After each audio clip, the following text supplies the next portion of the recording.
Grabe si Bronny James, si LeBron na ang nagbabantay pero dalawang magkasunod na 3-point shots pa rin ang ginawa sa harap ng kanyang ama. Pero bago yan Anthony Davis, mas dadamihan pa ang pagtira ng mga 3-point shots ngayong season.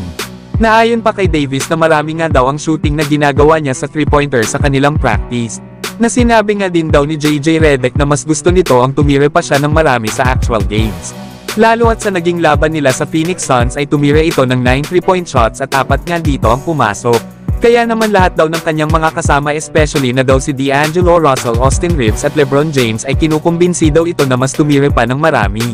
Kaya naman ay nasa 15 3-point shots attempt daw ang gagawin ni Anthony Davis kada laro next season. Na dito ay lalong mahihirapan talaga ang mga makakalaban ng Los Angeles Lakers. Na noong 2019-2020 season pa nga kasi nagkaroon si Anthony Davis ng career high sa 3-point attempt sa Lakers.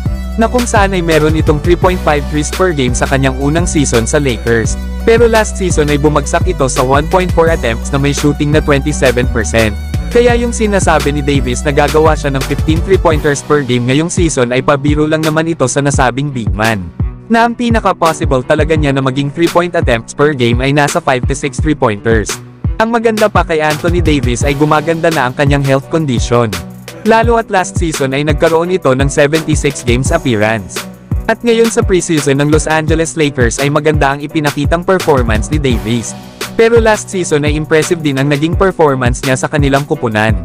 Na kung saan ay nagkaroon ito ng 24 points, 12 rebounds, 3 assists, 1 steal at 2 blocks per game. Kaya naman ngayong season ay asahan na daw natin ang isang dominant at aggressive na Anthony Davis. Pero kayo mga idol, ano ang masasabi nyo sa maraming 3-point attempts na gagawin ni AD ngayong season? Samantalang Magic Johnson naniniwala naman kay Bronny James na meron itong abilidad para umunlad pa ang kanyang laro. Katulad na nga lang daw sa pag-angat nila Alex Caruso at Austin Reeves. Dagdag pa ni Magic Johnson ay magiging isang mahusay nga daw na basketball player itong si Bronny James. Lalo at sa naging laban nila sa Golden State Warriors noong nakaraang araw. Ay ipinakita nga daw nito ang ilang mga bagay na hindi kayang ituro, kagaya na nga lang daw ng pagkakaroon ng mataas na basketball IQ, athleticism at pagkakaroon ng competitive spirit para maging isang mahusay na defender. Kaya naman naniniwala pa si Magic Johnson na matapos nga daw ang lahat ng paghihirap na ginagawa ni Bronny ngayong season, ay panigurado daw na makakasama ito sa rotation ng Lakers at maglalaro ng heavy minutes. Kaya wag daw mag-alala ang mga Lakers fans at nasa mabuting mga kamay daw itong si Bronny James. Lalo at mahusay daw ang Los Angeles Lakers sa pagdevelop ng mga talent katulad na lang daw sa ginawa nila kana Alex Caruso at Austin Reeves. Yan nga mga idol ang mga sinabi ni Magic Johnson sa anak ni LeBron James.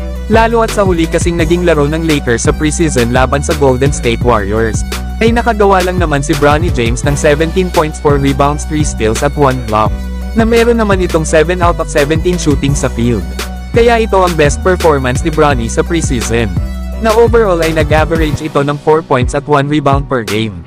Na habang tumatagal din naman mga idol itong si Bronny sa paglalaro sa Lakers kasama ng kanyang ama, ay unti-unti ding nag-i-improve ang kanyang basketball skills. Kagaya na lang ng naging practice sa ngayon ng Los Angeles Lakers. Natuwang-tuwa nga si Anthony Davis habang nagkikwento sa nangyayari sa mag-ama sa loob ng court.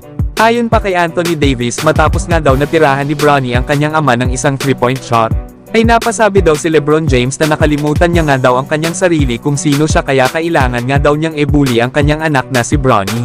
Nasa sumunod na naman daw na possession ay muli na namang tinirahan ni Bronny ang kanyang ama. Kaya naman dahil dito ay agad na hiningi daw ni LeBron ang bola. Na para pa kay Anthony Davis ay kahit nga daw na gusto ng mag-ama na magtapat sa loob ng court ay nandun pa rin daw ang competition, kaya yun daw ang gusto nilang makita. Yan nga mga idol ang mga sinabi ni Anthony Davis para dito kana Bronny at LeBron James. Pero kayo mga idol, ano ang masasabi nyo sa ipinapakita na confidence ng anak ni LeBron sa ngayon?